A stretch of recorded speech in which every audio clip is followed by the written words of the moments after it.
আসসালামু আলাইকুম। মোশতাক বলছি আলাইনের ডেজার্ট থেকে। এখানে শুধু ডেজার্টই না, অনেক কিছুই বর্ণনা আছে। আমি অনেক ভিডিওতে আপনাদের বিভিন্নভাবে দেখিয়েছি। একদিকে এখানে মরুভূমি, বিস্তীর্ণ মরুভূমি, অন্যদিকে একদম ঘন সবুজ। কয়েকদিন আগে প্রচণ্ড শিলাবৃষ্টি হয়, যেটা অকল্পনীয়। মনে করেন যে আমি 13 বছর এই সিটিতেই আছি, তো 13 বছরের ভিতরে এটা অকল্পনীয় ব্যাপার। এই যে সাদা হয়ে গেছিল আপনার প্রচন্ড বরফ, স্নো, বরফ। তারপরে আমরা আজকে আসছি, আজকে সকালে ঠান্ডা আছে, বাতাস আছে, ঝিরঝিরা বাতাস এবং ঠান্ডা। আর আমার ভাইজান আসছেন উত্তর লন্ডন থেকে। তো আমরা যখনই উনি আসেন, আমি থেরাপি বলে সবগুলোই আমরা এখানে করি। আমি যদি দেখাই চান কিন্তু ঘুরিয়ে, তাহলে বুঝতে পারবেন যে এখন ধরেন যে বাতাস, এই বাতাসের অনেক বালু আছে, একটা লেয়ার এখানে সবসময় বালু থাকে। তো আমি একটু 360 ডিগ্রি আপনাদেরকে দেখাই, বুঝতে পারবেন। আমার পিছনে একটা গেস্ট হাউস আছে, এই গেস্ট হাউস আছে, এটা শেখদের। এই পিছনে যেটা ন্যাশনাল মাকতুমের। তো আলাইন ডেজার্টের অনেক কিছুই আছে। এই যে আমি এদিকে যেটা দেখিয়েছি, এদিকে আপনার বিশাল গার্ডেন, প্রায় 20 কিলোমিটার গার্ডেন এবং পুরাই সবুজ। তো ভালো লাগে কখনো কখনো যখন গেস্ট আসে তখন এখানে নিয়ে আসি। এখানে একদিকে মরুভূমি পাবেন, অন্যদিকে বন পাবেন। কারেকশন উনি কিছু কিছু গেস্ট নিয়ে আসে, আবার মাঝে মাঝে কিছু কিছু গেস্ট ওনাকে এখানে নিয়ে আসে, সেটা হলাম আমি। আচ্ছা আচ্ছা। তো এই ধরনের গেস্ট যারা আসে, তো তাদেরকে নিয়ে আসি, তারা সবাই মানে রিকমেন্ড খুব ভালোভাবে দেয়। আর এই যে বালু, প্রচুর পরিমাণে বাতাসের বালু আছে একটা লেয়ারে, এত বালু যে এখানে ধরেন খালি চোখে আপনি আসতে পারবেন না। প্রচুর বালু। আর সাথে এই মাউন্টেনগুলা খুবই ভালো লাগে। আপনি আপনার অনুভূতিটা জানান যে কেমন লাগে আজকের একটু হালকা ঠান্ডা বাতাস এবং সানবাথ মিলে কেমন লাগে। একদম পুরো বসন্ত, পুরো বসন্ত।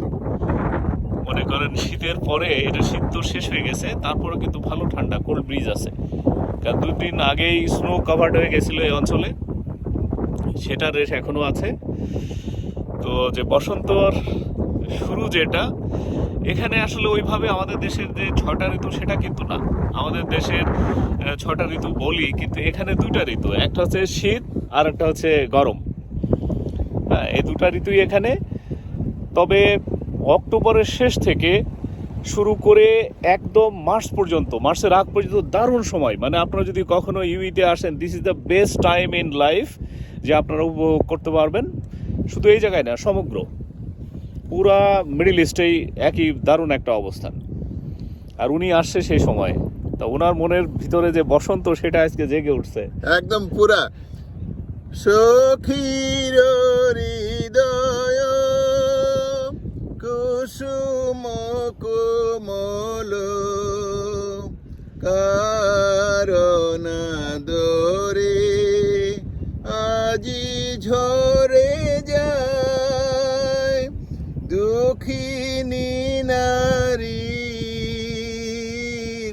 নয়নের নীর, সুখী যেনে কেন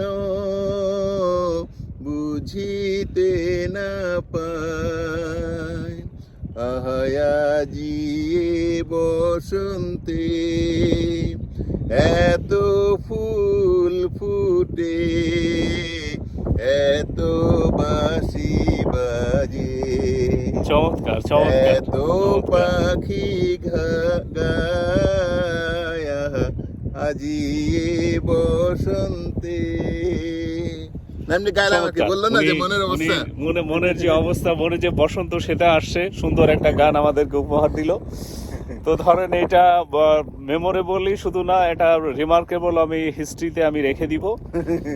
তো ইনশাল্লাহ আল্লাহ রহম বর্ষণ করুক, তার উপরে ব্লেসিং আসুক, এরকম সুন্দর সুন্দর জিনিস আমাদেরকে উপহার দিন। আমার গলা দিয়ে একদম কি বলে না, ধরেন ওই চিল আর কাওয়ার যে গল্প আছে না, সেই গল্পের কাছে আমরা যাইতে চাই না। আজকে মনের যেহেতু বসন্ত আছে, সেটা নিয়েই আমরা থাকি। আমরা যে কোকিলের যে কণ্ঠ সেটা মিলে কাওয়া চিল মিলে আমরা সেটাদের মাঝেই থাকি, দূরে থাকি। So thank you very much, আবার দেখা হবে ইনশাল্লাহ নতুন হ্যাঁ, কিছু। যাওয়ার আগে শুনেন, কণ্ঠ দিয়ে বিচার করার দরকার নাই, জাস্ট মনের অবস্থা বোঝানোর জন্য যতটুকু পারছি ওইটুকুই আমাদের নিবেদন। মাশাআল্লাহ হ্যাঁ, মাশাআল্লাহ। গান যদি গলা যদি ভালো সুন্দর যান ইউটিউবে তো কত সুন্দর সুন্দর গলার গান আছে, ওগুলো শুনেন। আমাদের গান শোনা দরকার নেই, আমাদের পরিস্থিতিটা বুঝেন। Thank you. আসসালামু আলাইকুম।